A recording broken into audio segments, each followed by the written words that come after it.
सुनो धनंजय, तुम्हारा रथ स्वयं अग्निदेव की भेंट है और तुम्हारे ध्वज पर श्री हनुमान साक्षात तुम्हारी रक्षा कर और मैं तीनों लोक का प्रभु तुम्हारा साथी। इसके पश्चात इस शत्रु ने तुम्हें 2 पद पीछे कर दिया। कल्पना करो अर्जुन, तुम्हारे सामने जो खड़ा है वो कोई साधारण योद्धा नहीं। कर्ण और अर्जुन दोनों ही अपने समय के महान योद्धा थे, लेकिन लोगों द्वारा कई बार पूछा जाता है कि कर्ण और अर्जुन में महान कौन है, कर्ण और अर्जुन में अधिक शक्तिशाली कौन है, या कर्ण और अर्जुन में श्रेष्ठ धनुर्धर कौन है। किसी को अर्जुन पसंद है तो वो अर्जुन की बड़ाई करता है और किसी को कर्ण पसंद है तो वो कर्ण की तारीफ करता है।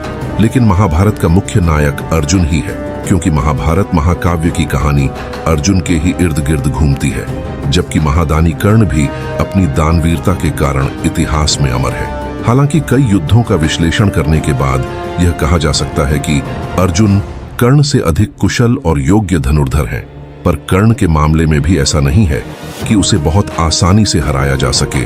वो भी बहुत ही शक्तिशाली और अच्छा धनुर्धर था। लेकिन जब भी कर्ण का अर्जुन से मुकाबला हुआ है, चाहे वो द्रौपदी स्वयंवर में कर्ण का धनुष काटना हो या फिर विराट युद्ध में 7 महारथियों के साथ कर्ण को अकेले पराजित करना, यह सिद्ध करता है कि अर्जुन कर्ण से अधिक शक्तिशाली योद्धा था। लेकिन फिर भी क्या हो, अगर एक साधारण धनुष, रथ और साधारण सारथी के साथ कर्ण और अर्जुन के बीच एक युद्ध हो तो उसे कौन जीतेगा? इस स्थिति में भी अर्जुन की जीत होगी, क्योंकि वह कर्ण से बेहतर योद्धा था। इसलिए नहीं कि उसके पास दैवीय हथियार, दिव्य रथ और गांडीव धनुष था, बल्कि इसलिए कि तीरंदाजी में भी वह कर्ण से बहुत आगे था।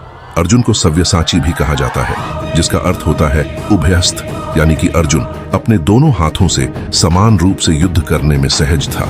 वह दोनों हाथों से समान दक्षता के साथ बाणों की वर्षा करने में सक्षम था, जिससे एक हाथ घायल होने या थकने की स्थिति में वह दूसरे हाथ से युद्ध जारी रख सकता था। अर्जुन बिना देखे सिर्फ आवाज सुनकर अंधेरे में भी निशाने को सटीक रूप से भेज सकता था, मतलब दिन की तरह रात में भी युद्ध कर सकता था। कर्ण के सभी हथियार उसके गुरु ने उसे दिए थे, जबकि अर्जुन ने बड़ी तपस्या की और स्वयं के हथियार प्राप्त करने के लिए जंगल में रहकर कठिन साधना की। कर्ण और अर्जुन दोनों के ही जीवन संघर्ष से भरे थे, लेकिन अर्जुन के जीवन में पग पग में बड़ी बाधाएं थीं। वहीं कर्ण का जीवन अर्जुन से कहीं बेहतर था। अपने विचार हमें कमेंट्स में जरूर बताएं।